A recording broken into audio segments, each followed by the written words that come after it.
Subscribe Muhammad Amjad Nadwi, Indian Islamic scholar.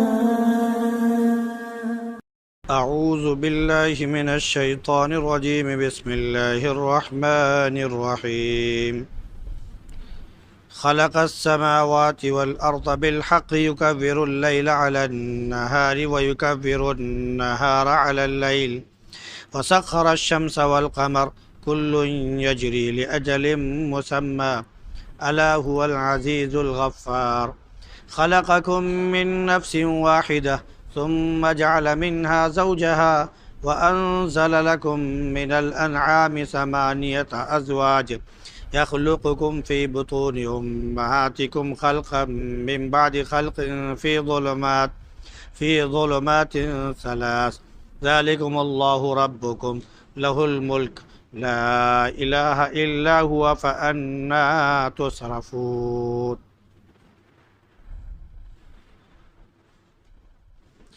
خلق السماوات والارض بالحق، اس نے آسمانوں زمین کو بالکل ٹھیک پیدا کیا ہے.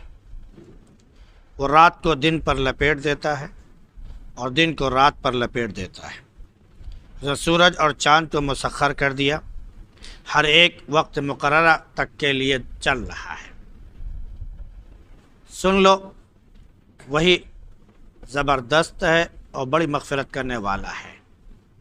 اس نے تم نے ایک جان سے پیدا کیا، پھر اس نے اس کا جوڑا بنایا، اور اس نے تمہارے لیے چوپائے اتارے 8 نر مادہ.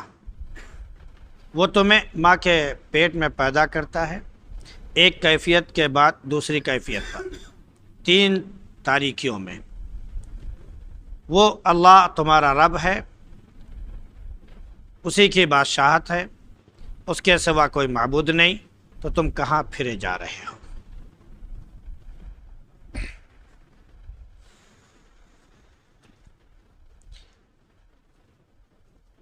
یہ سورہ زمر کی ابتدائی آیات چل رہی ہیں.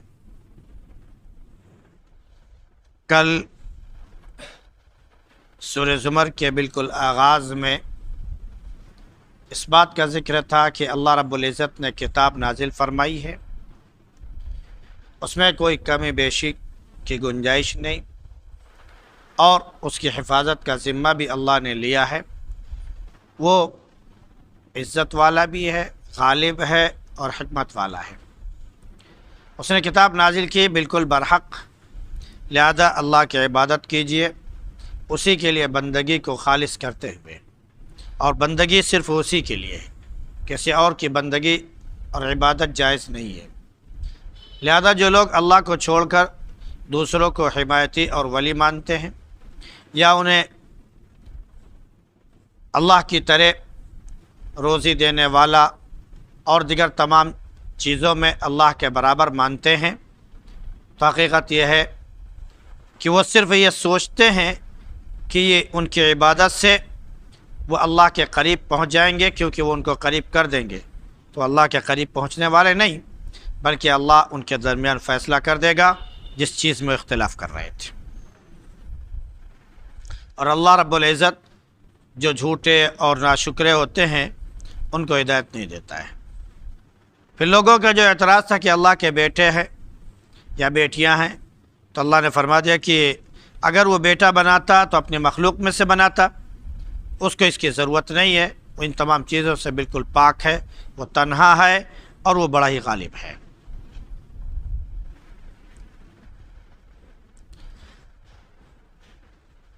جب اللہ رب العزت نے یہ بتا دیا کہ وہ اکیلا ہے اور وہ غالب ہے، کہ اس پر کوئی بھی شخص غلبہ حاصل نہیں کر سکتا. اور ایک بات یہ بھی اللہ رب العزت نے بیان فرما دی کہ اگر وہ اپنا بیٹا کسی کو بناتا تو اپنی مخلوق ہی میں سے بناتا، اور مخلوق میں سے اس کو اپنا بیٹا اور اپنی اولاد یا بیوی وغیرہ بنانے کی کوئی ضرورت نہیں ہے. اب اس نے اپنی مخلوق کا بھی ذکر کر دیا.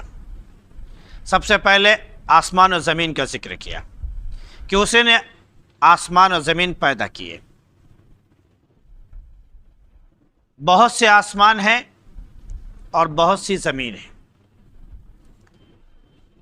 قرآن کریم کی دوسری آیات سے یہ معلوم ہوتا ہے کہ اللہ رب العزت نے 7 آسمان پیدا فرمائے۔ الم تروا ان اللہ خلق السماوات والارض 7 سماوات طباقا، کیا تم یہ دیکھ نہیں رہے کہ اللہ رب العزت نے آسمان پیدا کیے 7 پرت میں؟ اور ایک جگہ ارشاد فرمایا کہ وَمِنَ الْأَرْضِ مِثْلَهُنَّ، اور انہی کے مثل جو ہے، انہی کے برابر، انہی کے بقدر اللہ رب العزت نے زمین بھی پیدا کی، یعنی 7 آسمان اور 7 زمینیں۔ اب اللہ رب العزت نے آسمان اور زمین کیسے پیدا فرمائے؟ ان کا پیدا کرنا نہایت مشکل تھا، کوئی چیز وجود میں نہیں تھی، عدم سے وجود میں لانا تھا۔ یہ اللہ رب العزت نے بیان فرمایا کہ ہم نے اسے پیدا کیا۔ اور بہت سی جگہوں پر جہاں پر انسان کے زمین پر رہنے کا ذکر آتا ہے تو اللہ نے فرمایا کہ پھر ہم نے زمین کو سنوارا، اسے بنایا اور انسان کے رہنے کے قابل اسے بنایا، تب جا کر انسان کو اس پر آ کر بسایا۔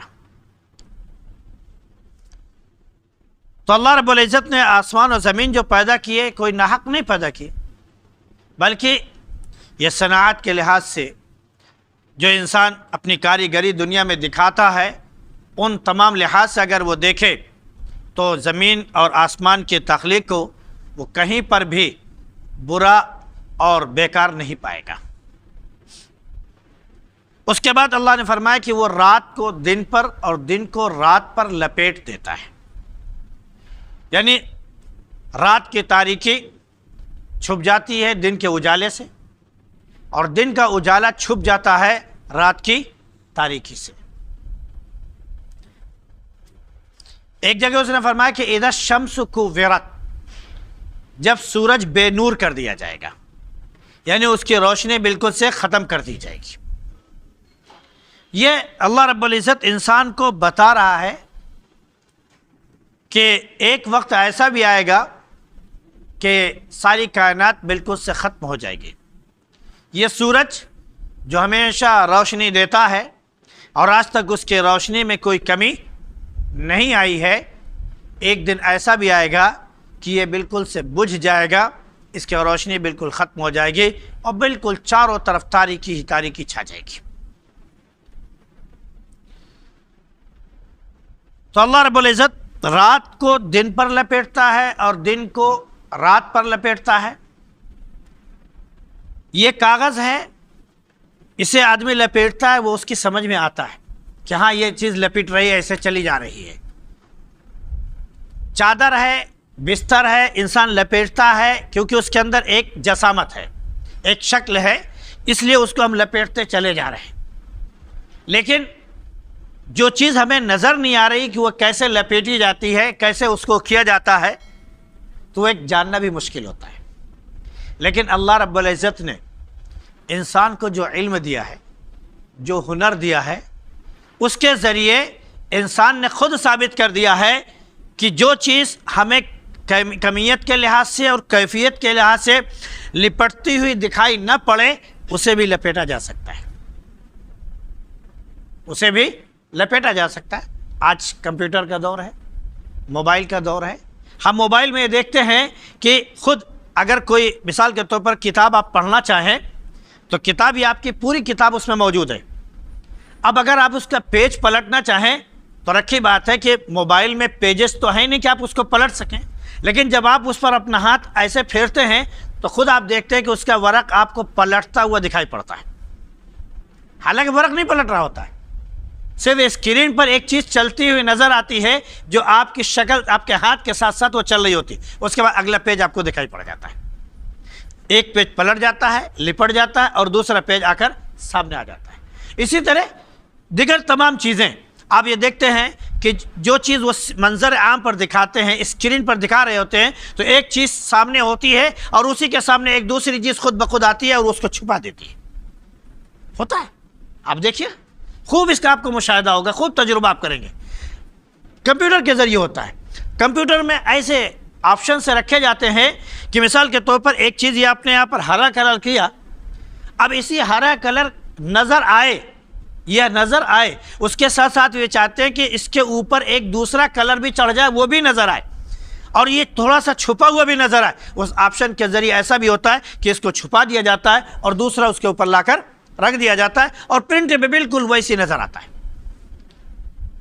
یہ بالکل کمپیوٹر کے ذریعے یہ چیز ہو رہی ہے۔ تو جب انسان نے ذرا سا ہنر ہمیں دیا، ذرا سا علم ہمیں دیا، تو ایک کمیت اور کیفیت کے لحاظ سے جو چیز پلٹ نہیں سکتی ہے، لپٹ نہیں سکتی ہے، وہ ہم اس کو پلٹ رہے ہیں اور اس کو ہم دکھا رہے ہیں، لپٹ رہے ہیں۔ تو اللہ رب العزت اگر رات کو دن پر اور دن کو رات پر لپیٹ رہا ہے تو اس میں ہمیں کوئی شک و شبہ کی گنجائش نہیں ہونی چاہیے۔ رات ایک طرف سے آتی ہے اور دن اس پر چھپتا چلا جاتا ہے، پھر دن ایک طرف سے آتا ہے اور رات اس کے اوپر چھپتی چلی جاتی ہے یا نہیں؟ بالکل یہ کیفیت، نہ ڈائریکٹ رات آتی ہے نہ ڈائریکٹ دن آتا ہے، دھیرے دھیرے رات آتی ہے اور دھیرے دھیرے دن آتا ہے۔ بعض لوگوں نے کہا کہ یکور اللیل علی النہار و یکور النہار علی اللیل کا مطلب یہ ہوا کہ کبھی اللہ رب العزت رات کو بڑھا دیتا ہے، کبھی اللہ رب العزت دن بڑھا دیتا ہے۔ سردی میں رات بڑی ہو جاتی ہے اور گرمی میں دن بڑا ہو جاتا ہے۔ یہ بھی لپیٹنے کے اعتبار سے ہوا کہ کسی کو بڑھا دیا، کسی کو چھوٹا کر دیا۔ اس کے بعد فرمایا کہ وَسَخَّرَ الشَّمْسَ وَالْقَمَرَ، اس نے سورج اور چاند بھی پیدا کیا ہے اور ان کو قابو میں کر دیا ہے۔ وہ ہمارے قابو میں نہیں، اللہ کے قابو میں۔ ہاں ان کی کرنوں سے اور اس سورج میں اللہ رب العزت نے جو فائدے رکھے ہیں، اللہ رب العزت نے اس کو اس اعتبار سے قابو میں کر دیا ہے کہ اس سے ہم فائدہ اٹھاتے ہیں۔ ہم موسم کے لحاظ سے کھیتیاں کرتے ہیں، سردی کی کھیتی الگ ہوتی ہے، بارش کی کھیتی الگ ہوتی ہے، گرمی کی کھیتی الگ ہوتی ہے، جس کو خریف اور کیا کیا سارے موسم بولے جاتے ہیں۔ تو یہ ساری جو کھیتیاں ہوتی ہیں یہ موسم کے لحاظ سے ہوتی ہیں۔ آپ یہ دیکھتے ہیں کہ وہ کھیتی جب پکتی ہے وہ سورج کی وجہ سے پکتی ہے، چاند کی وجہ سے وہ ہوتا ہے۔ اللہ رب العزت نے یہ جو نظام بنایا ہے اس کی وجہ سے یہ ساری چیزیں ہوتی ہیں۔ پھر اس کے ذریعے روشنی کا حاصل کرنا، اس کے ذریعے دیگر دن میں اپنا کام کاج کرنا، اس کے ذریعے دیگر تمام چیزیں وہ کرنا۔ آج اس سورج کے ذریعے روشنی پیدا کر کے اور انرجی حاصل کر کے خود ہم ایک روشنی پیدا کر رہے ہیں۔ اس کی انرجی سے، اس سورج کی کرنوں سے ہم اپنی بیٹری چارج کر کے رات میں خود اجالا کر رہے ہیں۔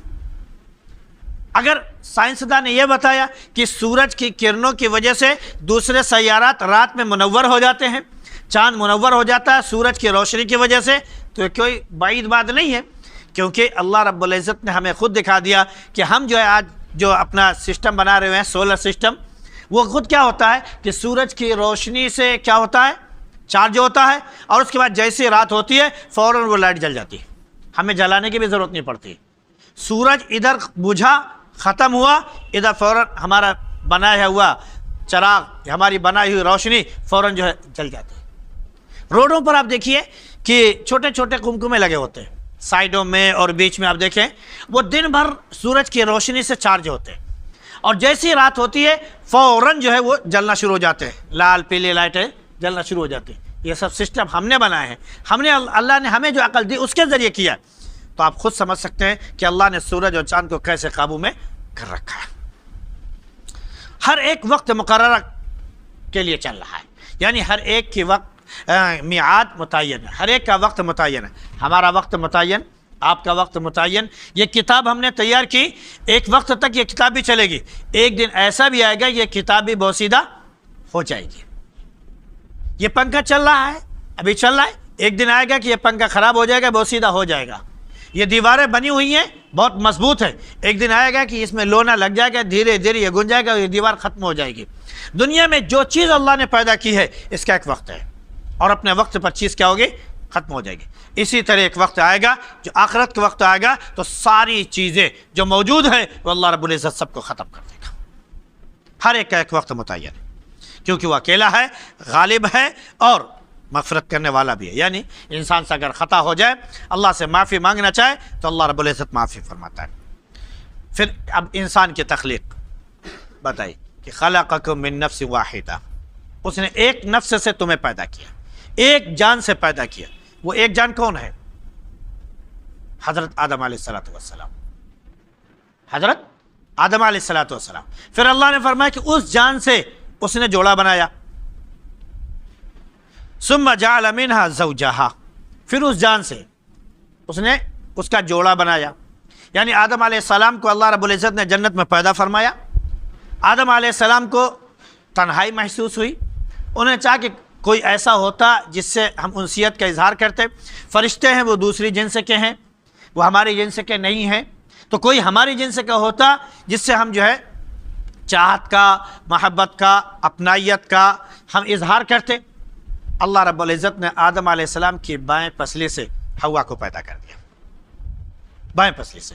اللہ کے نبی صلی اللہ علیہ وسلم نے ایک موقع پہ فرمایا کہ عورت جو ہے وہ ٹیڑھی پسلی سے پیدا کی گئی، ٹیڑھی پسلی، اور پسلی جو ہے کیا ہوتی ہے؟ ٹیڑھی ہوتی ہے۔ تو عورت جو ہے پسلی سے پیدا کی گئی ہے، پسلی کیا ہوتی ہے؟ ٹیڑھی ہے۔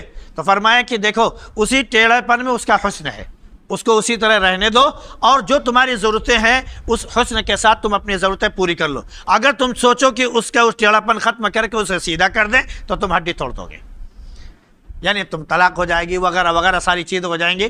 تو اس کو ویسے ہی رہنے دو، ان کا ٹیڑھا پن ویسے ہی، وہی حسن ہے، اسی کے ساتھ اپنی ضرورتیں پوری کرنی ہے۔ تو اللہ رب العزت نے ٹیڑھی پسلی سے پیدا کیا انسیت اور محبت کے لیے، دل کے قریب کو بالکل رکھا ہے، اور تراج کرتی ہے دل پر، لہذا اللہ نے جو چاہا وہ بنا دیا۔ اس کے بعد اللہ نے فرمایا کہ ہم نے تم کو بھی پیدا کیا۔ انسانوں کے پیدا کرنے سے پہلے فرمایا، یعنی آدم اور حوا کے پیدا کرنے کے بعد فرمایا کہ اس نے تمہارے لیے آسمان سے، یا یوں کہہ لیجیے اس نے تمہارے لیے چوپائے بھی بنائے، 8 جوڑا۔ 8 جوڑا سے مراد 4 مادہ اور 4 نر، یعنی تمہارے کھانے پینے کی جو چیزیں ہم کھاتے ہیں، جن کا گوشت ہم استعمال کرتے ہیں چوپایوں میں سے، وہ 4 ہی ہیں، 4 چیزیں، اونٹ ہے نا، گائے، اس کے بعد بکری اور بھیڑ، 4 ہیں۔ اس کے علاوہ کوئی گوشت نہیں کھاتے ہم لوگ، گھوڑا نہیں کھاتے ہیں، گدھا نہیں کھاتے ہیں، شیر نہیں کھاتے ہیں، حالانکہ وہ بھی چوپائے ہیں۔ 4 پیر سے چلنے والے جانور کیا ہیں؟ تو یہ 4 چیزیں ہیں۔ اب بہت سی چیزیں ہیں جو ہمارے لیے جائز ہیں، لیکن وہ انہی کے قبیل سے ہیں، وہ انہی کے قبیل سے۔ مثال کے طور پر بھیڑ، اس کے قبیل سے دمبا اور دیگر اس طرح کی بہت سی چیزیں پیدا ہوئی۔ بکری، اب اس میں نہ جانے کتنے نسل کی بکریاں موجود ہیں، انہی بکریوں میں سے وہ بھی ہے جو ہرن کہلاتی ہیں، بالکل بکری کی ذات ہے، آواز بھی تقریباً وہی ہے، ساری انہی کے ذات سے ہے نا۔ اگر ہم گائے کہہ دیں تو گائے جو موجود ہے گھر میں پلی ہوئی ہے وہ بھی ہیں، جو جنگل میں موجود ہے وہ بھی ہیں۔ تو جو گائے، تو اللہ رب العزت نے یہ 4 جوڑا بنایا نر اور مادے کے اعتبار سے، اور وہ تمہارے لیے جائز کر دیا۔ تو اللہ نے فرمایا کہ تمہارے لیے اس نے چوپائے بنائے، نر اور مادہ 4۔ اس کے بعد فرمایا کہ تمہاری تخلیق کرتا ہے، یہ نہیں کہتے کہ تم کو پیدا کر دیا، تمہاری تخلیق کردہ ہے۔ کہاں پر کرتا ہے؟ فی بطون امہاتکم، تمہارے ماں کے پیٹوں میں، تمہارے ماں کے بطن میں تمہاری وہ تخلیق کرتا ہے۔ خلقا من بعد خلق، ایک کیفیت کے بعد دوسری کیفیت پر۔ ایسا نہیں ہوتا کہ انسان اچانک پیدا ہو جاتا ہے، بلکہ اس کی کیفیتیں ہیں۔ کیا ہے؟ اللہ نے فرمایا کہ خلقکم من تراب، سب سے پہلے تو اس نے تم کو مٹی سے پیدا کیا، اور مٹی سے کس کو پیدا کیا؟ حضرت آدم علیہ السلام کو، ہے نا، ان کی پسلی سے حوا کو پیدا کیا۔ پھر فرمایا ثم من نطفۃ، اب آدم اور حوا کے نطفے سے اب انسان کی تخلیق شروع ہوئی، اور تا قیامت انسان کی تخلیق نطفے کے ذریعے، ثم من نطفۃ، نطفے سے، ثم من علقۃ، پھر گوشت خون کے لتھڑے سے، ثم من مضغۃ، پھر گوشت کے ٹکڑے سے۔ پھر اس کے بعد فرمایا کہ اس نے تمہیں پورا پیدا کیا، مخلقۃ او غیر مخلقۃ، پورا کر دیا تخلیق میں، یا یہ کہ اس میں کچھ تھوڑا بہت چھوڑ دیا۔ یعنی آپ یہ دیکھتے ہیں کہ کوئی مکمل پیدا ہوتا ہے، کوئی ایسا پیدا ہوتا ہے کہ اس کا ایک کان نہیں ہے، ایک آنکھ نہیں ہے اس کی، ہے نا، یا اس کا منہ ٹیڑھا ہو گیا، یا یہ کہ اس کی انگلیاں جو 6 ہو گئی، کسی کی انگلی نہیں ہے، کسی کا ہاتھ ٹیڑھا کر دیا، کسی کا پیر ٹیڑھا کر دیا، وغیرہ وغیرہ۔ مخلقۃ، کسی کی تخلیق مکمل طور پر اور کسی کی تخلیق ادھوری ہوتی ہے۔ یہ اللہ نے پوری تخلیق بتا دی، یہ کیفیت بیان فرمائی کہ کیسے ہم اس کو پیدا کرتے ہیں، اور یہ کیفیت جو پیدا ہوتی ہے ایک دن میں نہیں بدلتی، تقریباً یہ 40 دن اللہ رب العزت نے فرمایا کہ یہ جو کیفیت ہے کہ مٹی کے بعد نطفہ کے بعد علقہ کے بعد مضغہ، یہ جو 4 شکلیں ہیں یہ تقریباً 40 دن کے بعد یہ شکلیں بدلتی ہیں۔ 40 دن تک نطفہ رہتا ہے، نطفہ کے بعد 40 دن تک کیا بولتے ہیں کہ وہ علقہ یعنی خون کا لوتھڑا ہوتا ہے، پھر خون کے لوتھڑے کے بعد 40 دن تک وہ گوشت کا ٹکڑا ہوتا ہے۔ پھر اس کے بعد اللہ فرماتا ہے کہ میں پوری تخلیق کرتا ہوں۔ جب پوری تخلیق ہو جاتی ہے تو پوری تخلیق کے بعد اللہ فوراً نہیں پیدا کرتا ہے، پھر اس کے اندر روح ڈالتا ہے۔ پھر فرماتا ہے کہ ثم نقر فی الارحام ما نشاء، پھر ہم اسے جو ہے مادر رحم میں جب تک چاہتے ہیں باقی رکھتے ہیں، ٹھہرائے رکھتے ہیں۔ یعنی یہ تقریباً 4 ماہ 5 ماہ کے درمیان یہ پوری کیفیت بنتی ہے۔ پھر اس کے بعد اس میں بچہ جو ہے زندہ ہوتا ہے، پھر اس میں وہ ساری چیزیں اس کے اوپر ہوتی ہے، ساری کیفیات اس کے اندر پیدا ہوتی ہے۔ پھر اس کا اللہ جب تک چاہتا پیدا ہوتا ہو، یعنی چاہتا رکھتا ہے، یعنی 9 مہینے بھی پیدا ہو سکتا ہے، 10 مہینے میں بھی ہو سکتا ہے، 11 مہینے میں بھی ہو سکتا ہے، 12 مہینے میں بھی ہو سکتا ہے۔ عام طور سے 9 مہینے میں بچہ پیدا ہو جاتا ہے، لیکن کوئی ضروری نہیں۔ ایسا بھی ہوتا ہے کہ بچہ 7 مہینے میں پیدا ہو جاتا ہے، ایسا بھی ہوتا ہے 7 مہینے میں پیدا ہو جاتا ہے۔ تو اگر 7 مہینے میں پیدا ہو جائے تو اس کا مطلب یہ نہیں کہ بچہ غلط ہے، قرآن نے اس کی تصدیق کی ہے کہ 7 مہینے میں بھی بچہ پیدا ہو سکتا ہے۔ تو 6 مہینے تک تو گویا وہ ماں کے پیٹ میں رہتا ہے، یہ تو کنفرم ہو گیا۔ 6 مہینے کے بعد اب وہ کبھی بھی پیدا ہو سکتا ہے، 7ویں مہینے میں، 8ویں مہینے میں، 9ویں مہینے میں، 10ویں مہینے میں، وغیرہ وغیرہ، کبھی بھی پیدا ہو سکتا ہے۔ بعض لوگ ایسے ہوتے ہیں کہ جن کی تخلیق اللہ رب العزت تاخیر اس میں کرتا چلا جاتا ہے، کبھی 1.5 سال کبھی 2 سال بعد بھی پیدا ہوتے ہیں، کچھ نہیں کہا جا سکتا۔ ایک بزرگ گزرے ہیں ضحاک بن سنان، وہ پیدا ہوئے تھے تو ان کے دانت بھی نکل چکے تھے، پیدا ہوئے تھے تو ان کے دانت بھی نکل چکے تھے۔ حالانکہ ماں کے پیٹ میں بچہ ہوتا ہے تو دانت نہیں ہوتا، دانت نکلتا ہے تقریباً 6 مہینے 1 سال گزرنے کے بعد۔ وہ پیدا ہوئے تو دانت نکل چکے تھے، تو اس کا مطلب یہ ہو کہ ماں کے پیٹ میں کافی مدت تک رہے، اور پیدا ہوئے ہیں تو ہنستے ہوئے پیدا ہوئے، اس لیے ان کا نام ضحاک پڑا، ہنسنے والا، دانت کا بیٹا ہنسنے والا، دونوں ان کا گویا کے لقب اعتبار سے تھا کہ پیدا ہوئے تو دانت تھے اور اس کے ساتھ ساتھ ہنستے ہوئے پیدا ہوئے، تو ان کا نام پڑ گیا ضحاک بن سنان، دانتوں کا بیٹا ہنسنے والا۔ بعض لوگ کہتے ہیں کہ وہ 2 سال ماں کے پیٹ میں تھے، بعض لوگ کہتے ہیں 4 سال ماں کے پیٹ میں تھے، اللہ ہی بہتر جانتا ہے۔ تو یہ اللہ جانتا ہے کہ کب تک انسان کو ماں کے پیٹ میں رکھے گا۔ اور یہاں پر ایک کیفیت اور بیان فرمائی، فی ظلمات ثلاث، 3 تاریکیوں میں رکھتا ہے۔ ایک تو ماں کے پیٹ کی تاریکی، پھر رحم، مادر رحم جو ہے جس میں بچہ ہوتا ہے، جس کو ہم بچے دانی کہتے ہیں، اس کی تاریکی، پھر اس کے اندر بچہ جھلی میں ہوتا ہے، ایک پنی میں ہوتا ہے، پرت اس کے اندر ہوتا ہے، اس کی تاریکی۔ تو 3 تاریکیاں ہوتی ہیں جہاں پر اللہ رب العزت انسان کی تخلیق کہتا ہے۔ یہ کسی کے بس کی بات نہیں کہ ایسا کر سکے۔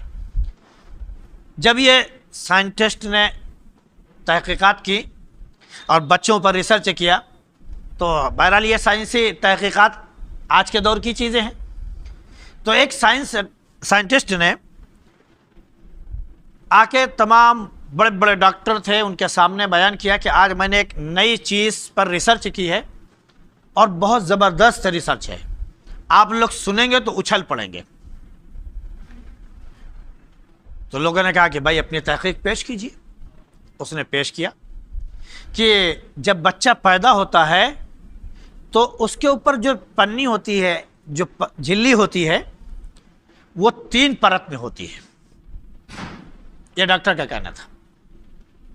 ہمیں تو 3 پرت بتا دیا کہ ماں کا پیٹ، پھر مادر رحم، پھر اس کے بعد وہ پنی۔ اس نے یہ کہا کہ جو جھلی ہوتی ہے، جو پرت ہوتی ہے بچے کے اوپر چڑھی ہوتی ہے، جس کے اندر بچہ تیر رہا ہوتا ہے، وہ پرت ہی 3 اس پر ہوتی ہے، 3 پرت ہوتی ہے، وہ پہلی پنی، دوسری پنی، تیسری پنی، لیکن اتنی باریک ہوتی ہے کہ ذرا سا بھی جھٹکا لگے تو 3 کے تینوں جو ہے نکل جائیں۔ لوگ دنگ رہ گئے کہ اتنی باریک چیز، اس کی تحقیق کیسے کی۔ اسی میں ایک مسلم سائنٹسٹ بھی تھا، مسلم ڈاکٹر سے بھی کہا یہ کوئی بڑی بات نہیں ہے، بہت دن پہلے ہمیں معلوم ہے، بہت دنوں پہلے سے ہمیں معلوم ہے، اور آج سے نہیں، آبا و اجداد کے زمانے سے معلوم ہے، وہی نہیں جب ہمارا قرآن نازل ہوا اس وقت سے معلوم ہے۔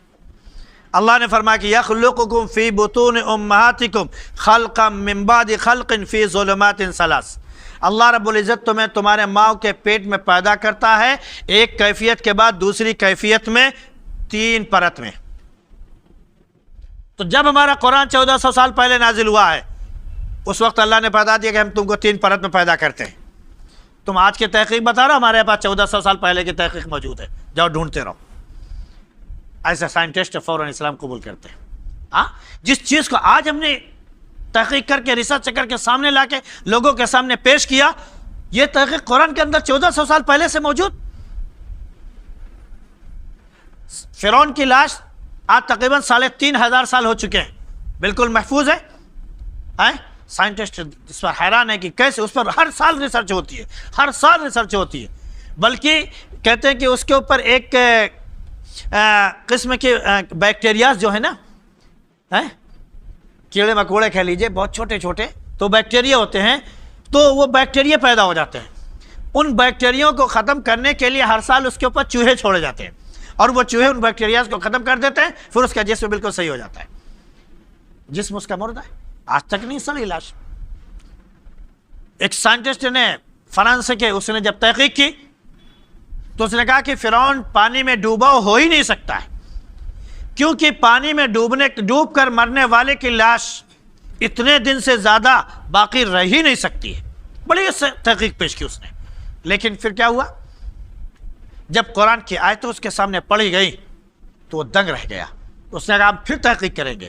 مزید اس نے تحقیق کی تو اس نے اس تحقیق میں جو چیز پائی ہے وہ یہ کہ اس پانی میں یہ لاش ڈوبی ہے، اس کے باوجود بھی یہ لاش محفوظ ہے، اس میں کوئی کمی کوئی خرابی نہیں پیدا ہوئی ہے، اور یہ قرآن کا معجزہ ہے، اللہ رب العزت کی قدرت ہے جو اس نے اپنی قدرت کا اثر لوگوں کے سامنے دکھا دیا۔ فوراً اسلام قبول کرتا ہے کہ یہ اسلام ہے جس نے ہمیں صحیح صحیح رہنمائی کی ہے۔ تو جو ہم چاہتے ہیں اسلام فطرت کے مطابق ہماری رہنمائی کرتا ہے۔ پھر فرمایا کہ یہ ساری تخلیقات اللہ نے کیوں بیان فرمائی؟ اس لیے کہ اللہ سب سے پہلے ہمیشہ سے ہے، کبھی ایسا نہیں تھا کہ اللہ نہ رہا ہو، یہ ہمیشہ یاد رکھیے گا۔ کوئی زمانہ ایسا نہیں تھا جس میں اللہ نہ رہا ہو، اللہ ہمیشہ سے، زمانہ بعد میں بنا ہے، سمجھ رہے نہیں؟ کائنات بعد میں بنی ہے، تمام چیزیں بعد میں وجود آئیں، آسمان بعد میں پیدا ہوا، زمین بعد میں پیدا ہوئی، سورج بعد میں پیدا ہوا، انسان بعد میں پیدا ہوا۔ اگر اللہ اپنی بیوی بناتا، اپنا بیٹا بناتا تو اپنی مخلوق میں ہی سے ہی تو بناتا۔ تو جو اگر اللہ کو بیوی اور بیٹا بنانے کی ضرورت تھی تو جب انسان کی اور دیگر تمام مخلوقات کی اس نے تخلیق کی، اس سے پہلے ہی وہ اپنی بیوی اور اپنا بچہ بنا لیتا اگر اس کو ضرورت ہوتی تو۔ اللہ کب سے ہے اس کا کوئی علم نہیں، اللہ ہمیشہ سے، تو اس کو جو ہے اگر ضرورت تھی بیوی بچوں کی تو اسی وقت وہ پیدا کر لیتا۔ انسانوں کی تخلیق کے بعد آج ہم کہتے ہیں کہ یہ دیوتا ہے، یہ فلاں ہے، یہ فلاں ہے، یہ فلاں ہے، ایسا کیسے ہو گیا؟ تو اللہ نے فرمایا کہ کوئی خدا نہیں ہو سکتا ہے، اس کے سوا کوئی معبود نہیں ہے، اسی کی بادشاہت ہے، وہی اکیلا ہے۔ اس لیے تم کہاں پھرے چلے جا رہے ہو؟ تم جہاں جاؤ گے بہک جاؤ گے، صرف اللہ کے راستے کی طرف چلے جاؤ، کامیاب ہو جاؤ گے۔ اللہ رب العزت ہم سب کو اپنے سیدھے راستے پر چلنے کی توفیق نصیب فرمائے۔ سبحان اللہ بحمدہ، سبحانک اللہم وبحمدک، ونشہد ان لا